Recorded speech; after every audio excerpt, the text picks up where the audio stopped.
हाँ, नमस्कार। आज हिस्ट्री के एक क्वेश्चन पर डिस्कस करेंगे जो पिछले कई साल पहले यूपीएससी में पूछा गया था।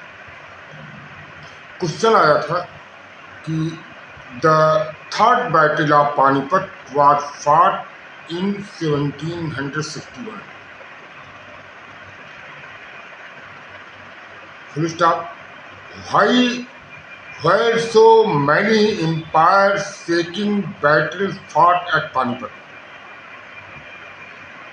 1761 में पानीपत का थर्ड युद्ध हुआ था, जहां पर बहुत से एम्पायर शासक ने पानीपत को लड़ने के लिए स्थान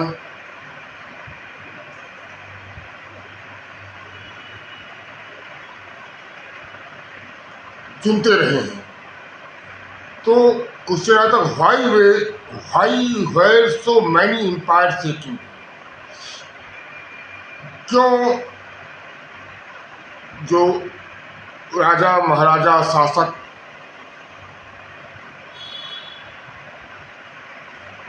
इसी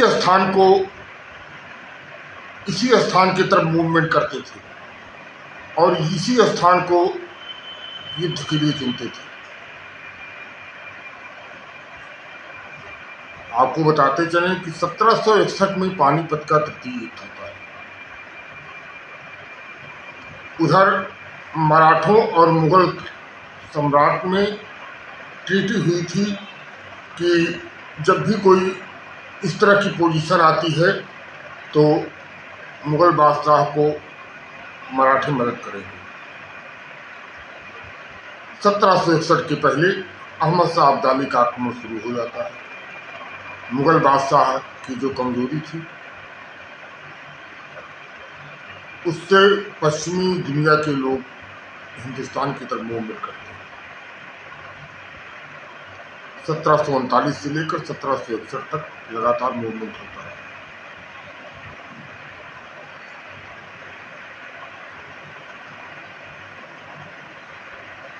अहमद शाह अब्दाली से मराठों का सीधा टक्कर होता है। मुगल एम्पायर लगभग ना के बराबर थी। पूरा राजपूताना क्षेत्र तटस्थ था क्योंकि मुगल और मराठों में एक ट्रीटी हुई थी, इसलिए किसी ने बहुत इंटरेस्ट भी नहीं लिया। लेकिन अहमद शाह अब्दाली को मदद करने के लिए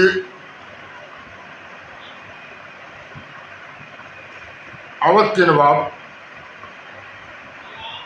सिराजुद्दौला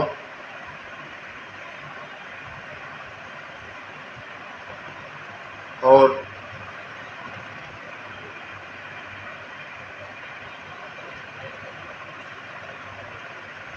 दूसरे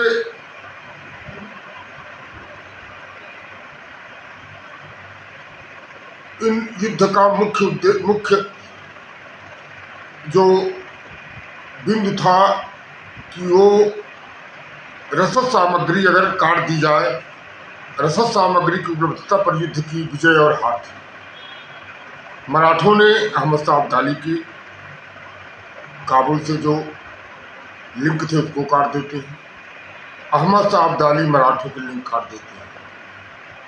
मराठों को पंजाब से सप्लाई होती रहती है। अंततः अहमद शाह अब्दाली पंजाब की तरफ से सप्लाई भी काट देते हैं।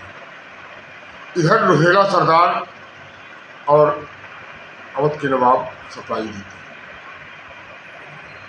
राजपूताना तटस्थ था क्योंकि ट्रीटी थी और मुगल बादशाह ऐसी स्थिति में नहीं था कि वो कुछ कर पाने की पोजीशन में होता। यद्यप जो पॉलिटिकल सिनेरियो था उसमें मुगल बादशाह को रोहेला और अवध के नवाबों को समर्थन देना चाहिए था, लेकिन किस लिंक से उन्होंने अहमद शाह अब्दाली को चुना।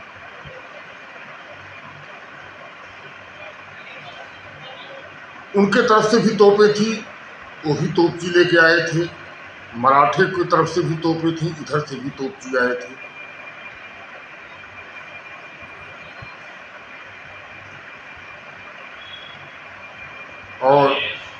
बराबर की लड़ाइयाँ हुई।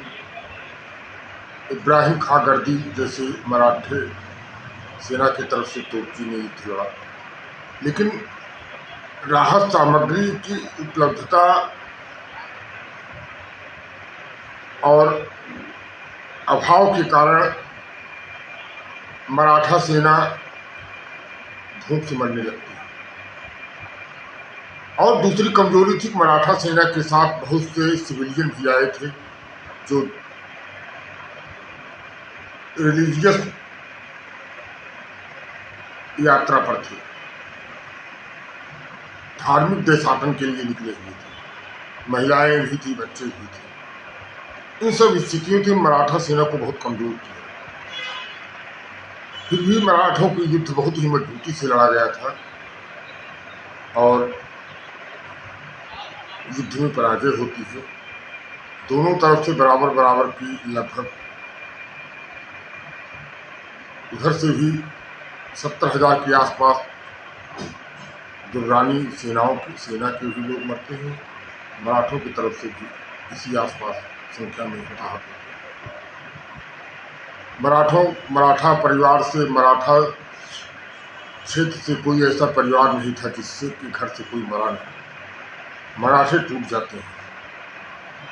मुगल पहले से ही शून्यता की स्थिति पहुंच चुके थे।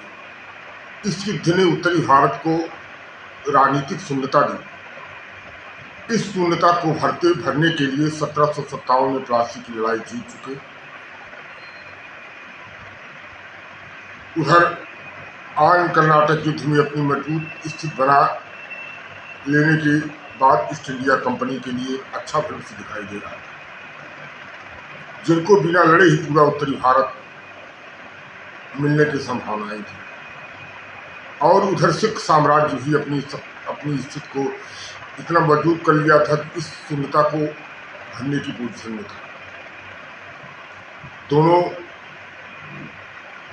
ईस्ट इंडिया कंपनी और सिख साम्राज्य का उदय होता है, जो सतलज नदी की सीमा के विभाजन रेखा से दोनों साम्राज्य की सीमाएं विभाजित होती हैं। इस तरह 1761 के युद्ध का एक राजनीतिक प्रभाव हिंदुस्तान पर पड़ा। दूसरा क्वेश्चन इसमें था कि पानीपत के मैदान को बहुत से राजाओं ने, बहुत से पश्चिम के आक्रमणकारियों ने पानीपत के ही मैदान को क्यों चुनते थे? Why they were taking the battles for fighting at Panipat? First, the geographical position of Panipat. तो जो जोग्राफिकल पोजीशन थी पानीपत की, वो एक तरह से that position served to the gateway of Delhi from the northern west Asia.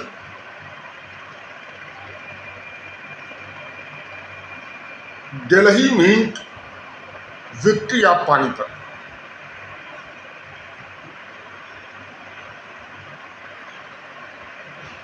Such victory would open way of the Delhi and consequential the Indian subcontinent.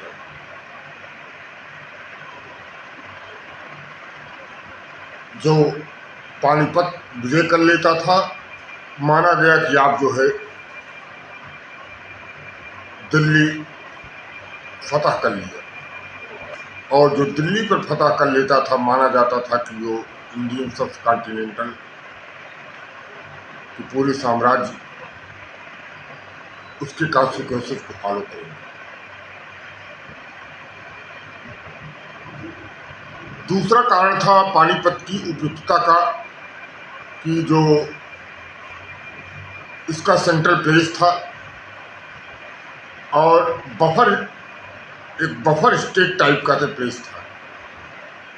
जो राजस्थान, हरियाणा और दिल्ली के मध्य पड़ता था, जो ह्यूमन जो सेटलमेंट से के बीच का एक भवन क्षेत्र था, जो फ्लैट एरिया था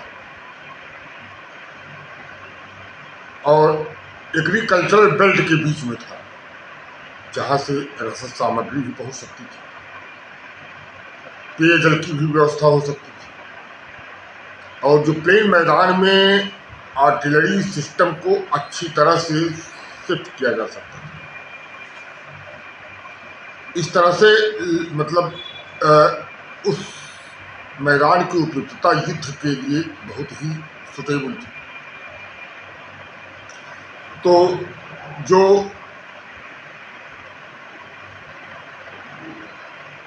कैवलरी, जो हैवी कैवलरी और आर्टिलरी के लिए जो है ये मैदान बहुत ही उपयुक्त था। हैवी कैवलरी और आर्टिलरी को विधिवत इस्टेब्लिश किया जा सकता था। सेनाओं, एक बड़ी सेनाओं को इस्टेब्लिश करने के लिए वो मैदान बहुत ही समतल मैदान था।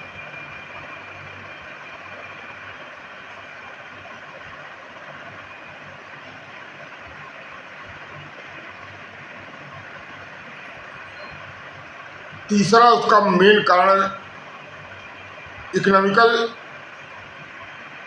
रिसोर्सेज एक्सेस, जो मतलब जो बेल्ट थी वो फूड सप्लाई और वाटर सप्लाई के लिए जो उपयुक्त था। तीसरा, Panipat acted as a buffer zone between the population of the region। बता चुके कि बफर स्टेट की तरह काम करता था, जो पॉपुलेशन जोन्स के बीच का एरिया था। युद्ध के दौरान डायरेक्ट पॉपुलेशन इफेक्टेड नहीं होती थी और रसद सामग्री और हर चीज की सुविधा मुहैया कराया जाता था, अपने आप हो जाता था।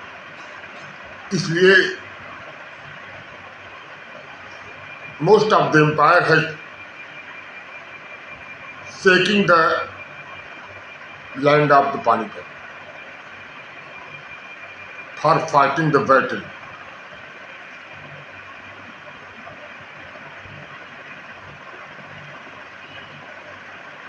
पानीपत का प्रथम युद्ध लड़ा गया, पानीपत का द्वितीय युद्ध लड़ा गया, पानीपत का तृतीय युद्ध लड़ा गया।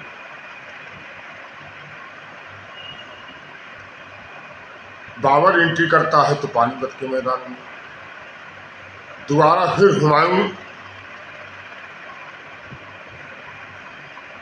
के सेकंड रिजीम के बाद पुनः जो है मुगल पुनः एंट्री करते हैं तो पानीपत के मैदान में।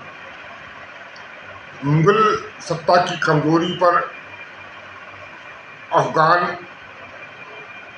एंट्री करते हैं पानीपत के मैदान। इस तरह से पानीपत का मैदान पूरे इंडियन सब कॉन्टिनेंट पर नियंत्रण के लिए लड़ा जाने वाला सबसे सुदृढ़ मैदान। Thank you very much.